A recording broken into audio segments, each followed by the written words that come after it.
بسم اللہ الرحمن الرحیم۔ السلام علیکم۔ فرض کرتے ہیں کہ آپ ایسے شخص ہیں جس نے زندگی میں ایک بھی نماز نہیں پڑھی۔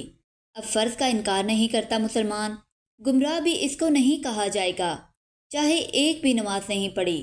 لیکن ایسا بندہ جو کسی صحابی کے بارے میں برا عقیدہ رکھتا ہے یا کسی اہل بیت سے کسی فرض کے بارے میں برا اعتقاد رکھتا ہے تو یہ گمراہ ہے، چاہے وہ تہجد بھی پڑھتا ہے، چراغ و چاس بھی پڑھتا ہے، ساری نمازیں پڑھتا ہے، پیشانی پر داغ بھی سجدے کا ہے اور پیری مریدی بھی ہے، اور بھلے کوئی بھی اس کو نسبت حاصل ہو اور نیک پرہیزگار مانا جاتا ہو، لیکن اس وجہ سے یہ اس بے نمازی سے بدترین شخص ہے کہ جو ان حضرات میں سے کسی سے بغض رکھتا ہے، بنات رکھتا ہے۔ اللہ پاک ہمیں صحابہ اہل بیت کی محبت پر قائم رکھے اور انہی کی محبت پر خاتمہ کرے۔ کبھی بھی ایسا نہ کریں۔ میری آپ سے درخواست ہے کہ کوئی ایسا فرد جو کسی صحابی اہل بیت کے کسی فرد سے بغض و ناد رکھیں اور ان پر تنقید کرے، اور اس میں سے کوئی شک نہیں کہ لوگ آج کل کرتے ہیں تنقید، خاص کر سیدنا امیر معاویہ رضی اللہ تعالیٰ عنہ کے بارے میں بڑا ہائی لائٹ ہوا ہے۔ اس طرح کے لوگوں کی داڑھی بھی ہوگی، بڑی تقریریں بھی چاڑتے ہوں گے اور مطلب سب کچھ کرتے ہوں گے، لیکن سیدنا امیر معاویہ رضی اللہ تعالیٰ عنہ کے بارے میں یہ گھٹیا باتیں کرتے ہیں تو ایسوں کی گلی سے بھی نہیں گزرنا۔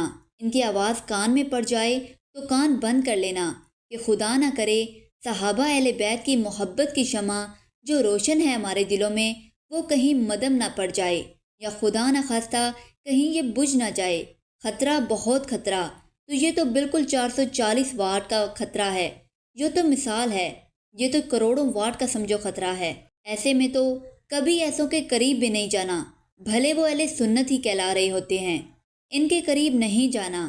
اہل سنت وہ جو آقا امام اہل سنت اعلیٰ حضرت امام احمد رضا خان رحمۃ اللہ علیہ، انہوں نے صحابہ اہل بیت کی محبت میں سب کو جام پلائیں، اور ان کی کسوٹی پر جو پورا اترے واقعی اور پکا سنی وہ ہے، ورنہ مہربانی کر کے کسی کے آستانے کی چمک دمک، کسی کی تقریر کی چمک دمک اور تم و تراغر و خطابت فن جوڑ دے کر پھسل مت پڑنا۔ اللہ کی رحمت سے ہمارے گھر میں سے ہم کو یہ باتیں بچپن سے ملی ہیں۔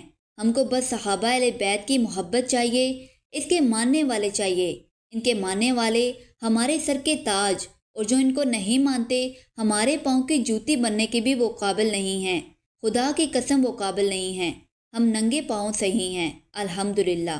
کوشش کریں کہ ایسے لوگوں سے گریز کریں، اور صحابہ اہل بیت کی محبت کے چراغ جو آپ کے دلوں کو روشن کیے ہوئے ہیں کبھی بجھ نہ پائیں، اور اگر یہ بجھ گئے تو نہ آپ اس جہاں کے رہیں گے اور نہ اس جہاں کے۔ امید کرتی ہوں آپ کو میری باتیں بہت اچھے سے سمجھ آ گئی ہوں گی۔ اسی کے ساتھ اللہ حافظ۔